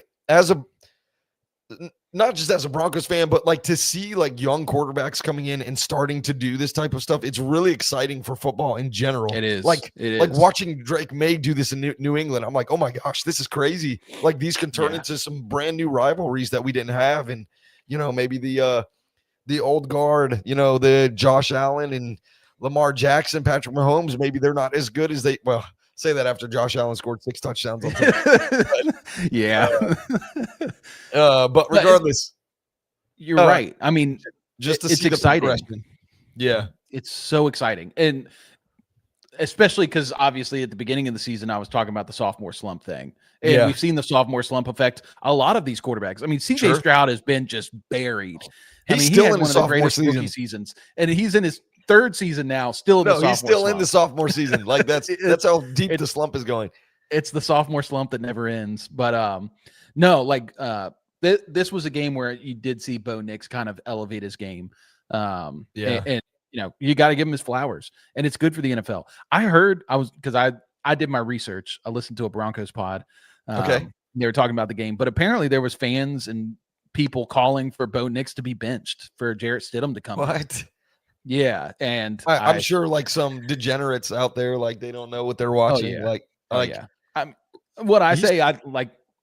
hated on Bo Nix, but never am I going to say go put Jarrett Stidham in. Although he did play a great game that one time for the Broncos. With the Raiders against the 49ers, he had like 300 yards, 400 yards, whatever it was. That was crazy. Well, so I want to end this with the thing that I think was the biggest determining factor in this game. Sure. Obviously, we've talked about the Mahomes interception and the Mahomes struggling with the deep ball, but it's not just Mahomes lost the game, and that's why the Broncos won, because the Broncos played a great game. Bo Nix, we talk about Bo Nix playing a clean game, efficient, throwing it down the field. Here's where everything went bad for the Chiefs. Was at the 8-minute mark, they had 2 drives from the 8-minute mark to the end of the game. They did not run the ball a single time. The run game was where they were finding most of their success throughout the game. It was obvious Mahomes was struggling, and rightfully so, against a very good pass defense. So they refused to run the ball at all. What happens is, they go, I think they got like 1 or 2 first downs on the first drive, but then they had to punt it away. Broncos come back, tie the game with a field goal. Then the Chiefs get the ball back with 4 minutes left. And everybody in the stadium's watching that, watching Mahomes come out on the field and going, they're going to have the ball to end the game. You're right. Like that first drive, you're starting at the 8-minute mark. Yeah, they are in the lead. Like, they're leading. It's winning 19-16. Yep. And then I think it was a 3-and-out. And then the Broncos take the ball back. They score. Now you're tied. You have 4 minutes left, and you can drive down the field, and you can effectively end the game. Never give the Broncos the ball back again. Yep.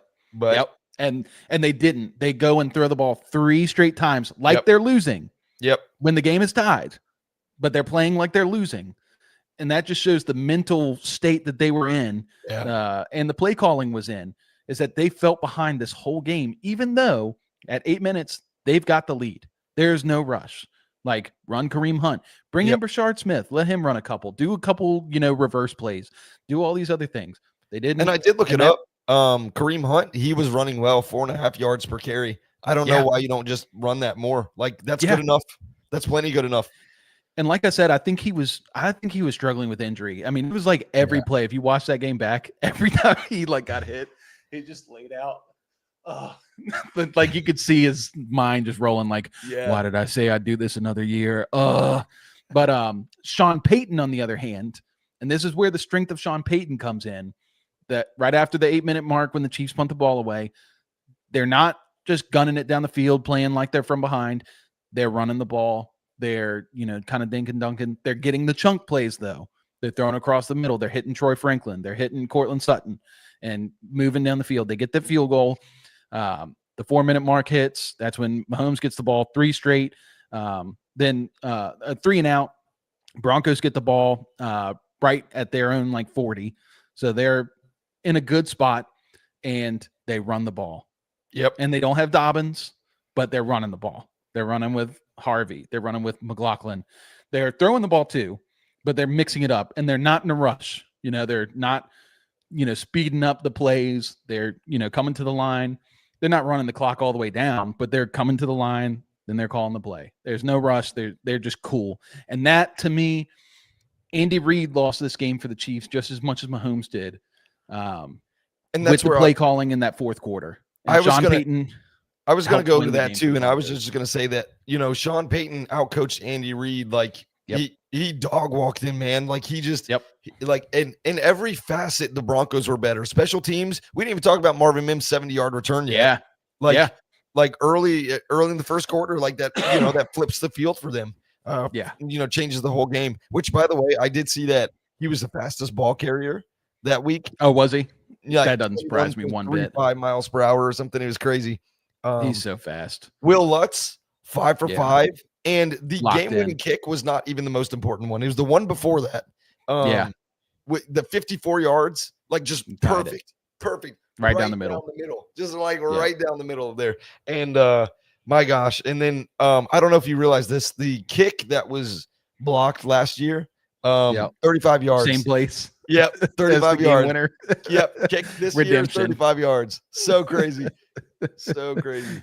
Yeah, it was a great game. Well, I won't even lie. It really wasn't a great game because there were a lot of penalties on both sides too. Yeah. But there were some great aspects to the game. Bo Nix, Sean Payton, the coaching, defensive show off.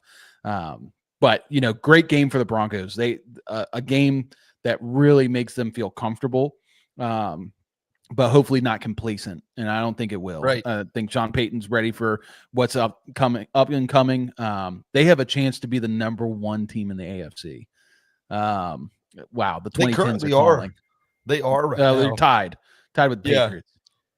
Well, no, but they're ahead of the Patriots because of the strength of schedule. So they're technically if it ended today, the Broncos would be the 1 seed. Really? Yeah, it's Indy. Indy has the tiebreaker over us. Indy. There was something else I wanted to say. We didn't even talk about the Broncos defense. We don't have to get too much into it, but my gosh, might be back-to-back years that the Broncos have defensive player of the year. Nick Bonito he's playing out of his mind. Oh my gosh. Bonito played great.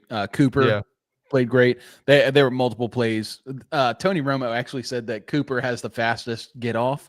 And I was like, no, it's Bonito. No, but he does. Cooper's fast. Yeah. Is Cooper the fastest? Yeah, he's fastest in the league. Really?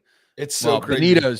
Bonito's just different. I think he is definitely a machine. He's just gunning for it. I mean, I think we didn't talk about the Broncos defense just because they did exactly what we thought they would do, which was dominate. And they played so well. Frustrated Mahomes throughout the game. It's probably why he was struggling.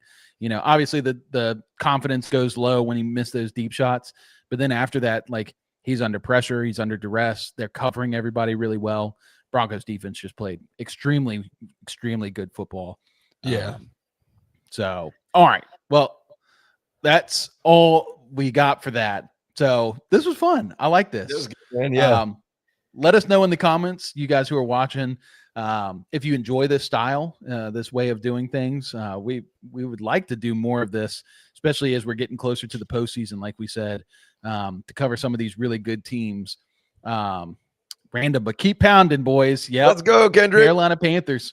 It is a crazy year to think that the Carolina Panthers have a better record right now than the Kansas City Chiefs. Yeah, let's go, Panthers. That's wild. Well, we're definitely going to be talking about one of those games soon because they're in the playoff race. Like right now, they're in the playoff race, which is crazy.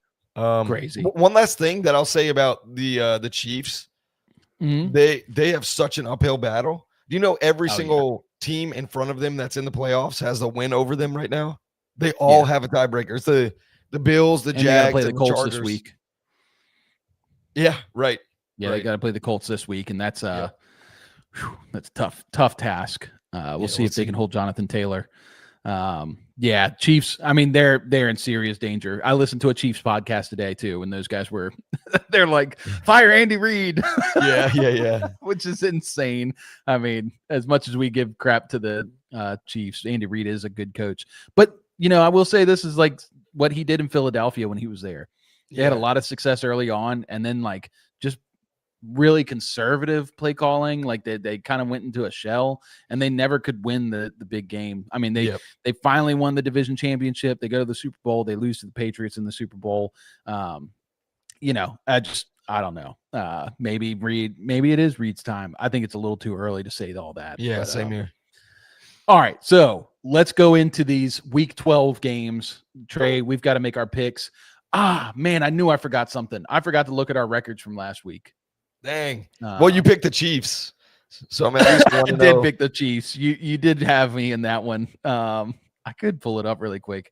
We could go through it. Let me see. Hold on. It's all good. I'll pull up the schedule while you do that. Yep. Pull up the schedule. Because I wrote down who we picked. Cool. No, I didn't. Never mind. No, I didn't. All right. So we'll skip that. We'll come back to that next week. I can tell you I probably went 500 again. Man, the last 3 weeks, man, I was on a hot streak to start the year, first like 8-9 weeks, but last 2-3 weeks, I've been right about 500. Yeah.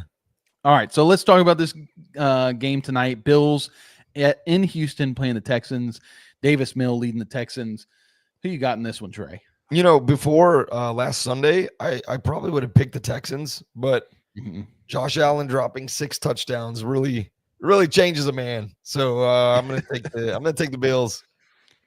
You know what? I'm gonna go with the Davis Mills led Texans in this one. Dang. It's in Houston. I think this defense is so good. James Cook has been somewhat struggling this year. Josh Allen obviously playing well, but his receiving options, I don't know what they can do against this Texans defense. So it's going to be a close, really gross game, but I'll go Texans. All right, 1 p.m. slate Sunday. Steelers in Chicago playing the Bears. Bears are 7-3. Who you got, Trey? Let's go, Troy. Me and you holding it down for Houston. Gosh, man. Okay. Give me especially with Aaron Rodgers' wrist. Give me Give me the Bears. You know what? I'll go with the homer pick. I'll say Steelers in this one. Yeah. I think even if Rudolph plays, he's efficient enough. And I think when the starting quarterback is out, the defense likes to step up a lot. They've also played the Bears really well in the past. So I'll go Steelers. Patriots at Bengals. We're not sure who's going to be playing quarterback for the Bengals. I'm not sure that matters. I don't know, man. If Joe Burrow is healthy, if he's actually healthy and he's playing, I'm taking the Bengals. Oh, wow. Without Jamar Chase too. Without Jamar Chase. Yeah. Okay. I'll take Patriots in this one. I just feel like they're playing really good football right now. They're lined up against the worst defense in the NFL. Drake May, Travion Henderson, all of them should feast. Yep. All right, Giants at Lions. New York coming off that loss against Philly. Who you got in this one? Lions. I mean, you had the classic Jameis Winston pick in the end zone to seal the game last week. Yeah, vintage. Yeah. Vintage. I think the Lions defense is also getting healthier. They're getting some pieces back, so I'm going to take the Lions. Yeah, I think this will be a fun game, especially if Jameis plays. But I think I like the Lions to win this one. Yeah. All right, Vikings at Packers. Ooh, Packers. Give me the Vikings. I don't trust JJ McCarthy. I don't trust him either, and I don't trust him in Lambeau. But temperature looks like it's going to be about 45 degrees. So I don't trust Jordan Love either. So I don't know. yeah, exactly. I don't know, man. Well, you said Packers, dude. You're the one who said it. Hey, I'll stick with Packers, I guess. I'm not comfortable with this game. Troy's hopeful for the Giants, but the Lions are good. Same. The more I think about that game, I do feel like it could be upset city because the Lions, although they are good, they're like blowing out really bad teams and struggling against good teams. I don't think the Giants are really blowoutable. Like, no matter if they have Winston or Jackson Dart, like they're going to put up points. They're good offense. So anyway, let's move on. Seahawks at Titans. Say it together now. Seattle. You There's taking the no Titans way too? the Titans win the. You taking the Titans too? Yeah, absolutely not. Cam Ward, this might be the game he retires. Imagine the NFL world if the Titans win that game. Gosh, just crazy. Obviously, Seahawks though. Obviously, and JSN has 1,100 yards, 1,150. So, dang. Yeah, that could be exciting. All right, Colts at Chiefs in Arrowhead. Yeah, this one's spicy. Yeah. I obviously want to pick the Colts, but so there's this big thing in Broncos country right now where people are like, do you want to root for the Colts because they'll have the number one spot, or do you want the Chiefs to win so that the Broncos get the number one spot? And I'm like, dude, in no way am I ever rooting for the Chiefs. Like, I would rather have the Colts be number one and then the Chiefs be out of the playoffs entirely than the alternative. So, anyways, or worse, Colts are number one, Broncos are number two. Chiefs sneak in as the 7 seed and then travel to Mile High to play you guys in the playoffs. Yeah, it's okay. I feel good about that game, but I'm close to picking the Chiefs. No, give me the Colts. I'm just gonna double down. Double down. They're the favorite. Actually, no. Kansas City's the favorite in this one. 3.5 point favorite. That's great. They were favored in Denver too. Look how that turned out. So I don't know. Yeah, not so good.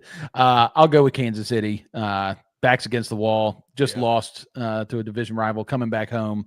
Arrowhead's just a great place for them to be. So yeah, I'll get Chiefs. Andy Reid going into that game last week was 22-4 after the bye.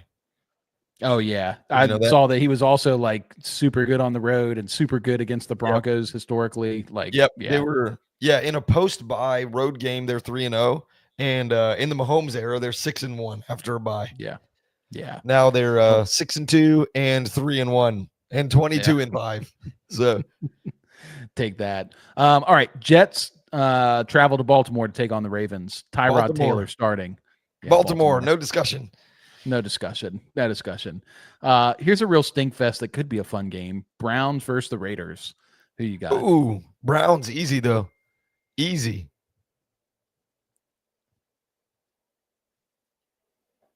Are you there? I'm just letting you just the Browns? what you just said.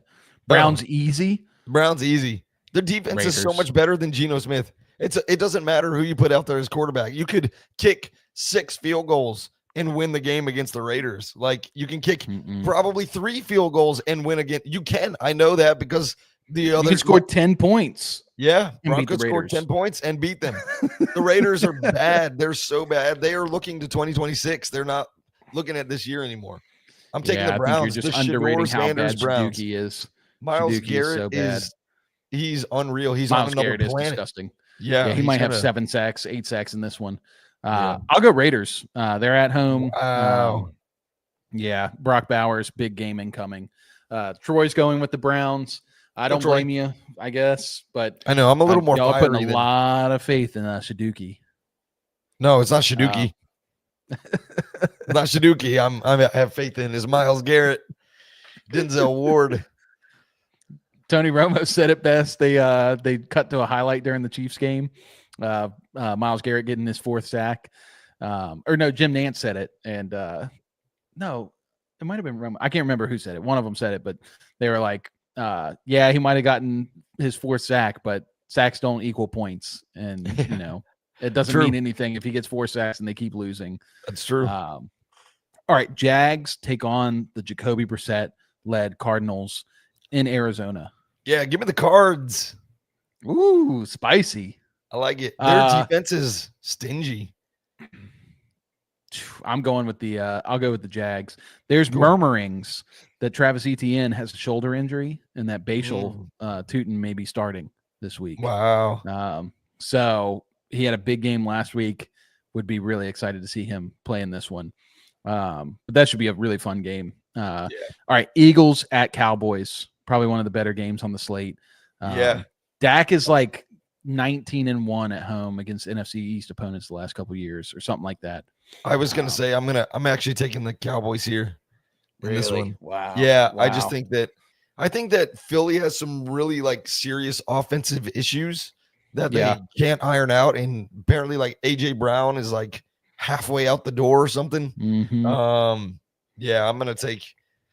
I know it's a really bad defense, but I think that Dak is going to put up points. I think CeeDee Lamb and George Pickens are going to go. George Pickens probably going to have a big game. I would expect. Yeah. I'll go Eagles. They're at that point of the year where they start to play well. Saquon, I think this is going to be his get right game for the whole season.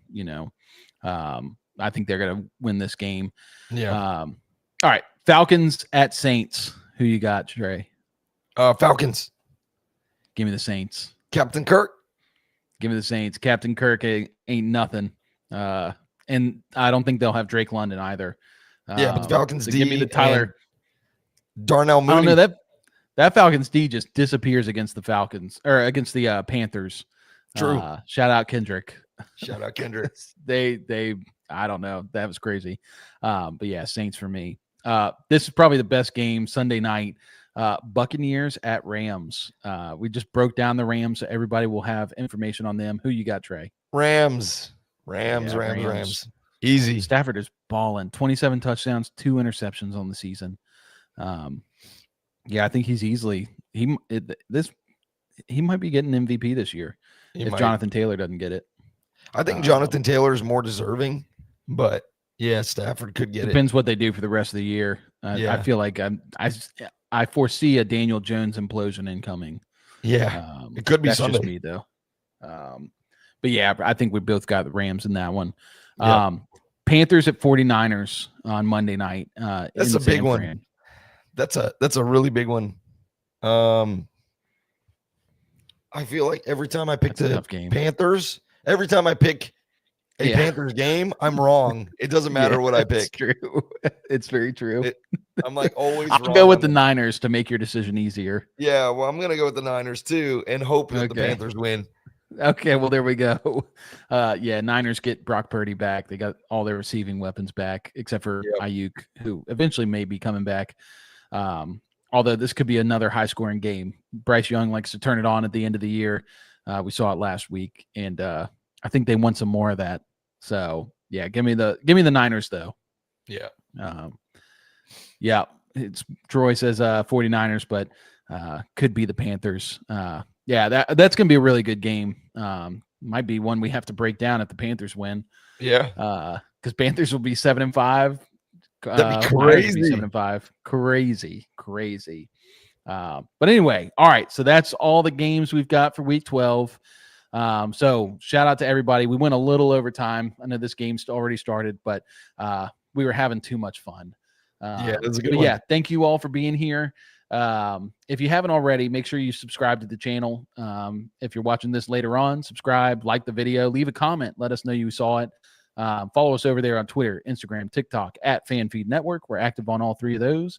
You can also listen to this show on podcast, anywhere podcasts are streamed. You can go to Spotify, Apple, Amazon, wherever you go. Listen to us on your way into work, your way home from work, or anywhere in between. And with that, we hope you guys all enjoy your week 12. We will see you on Sunday evening to break down all the games. See you guys later. Ladies, we did the research for you. Fellas, pay attention. We've partnered up with Bonheur Jewelry. Bonheur is a celebrity favorite, eco-friendly jewelry company based in New York City. They're adored by stars such as Emma Watson, Gal Gadot, Katy Perry, Kim Kardashian, Kendal Jenner, and Hailey Bieber. Their designs have been featured in top publications including Vogue, Elle, V Magazine, and on major platforms. We love them. They have great pricing for luxury jewelry. It's something that you can start planning for before the holidays get here and get it early. Click on the link in our show notes below. You can sign up for 15% off your first order. When you support our partners, you support FanFeed Network. Check them out.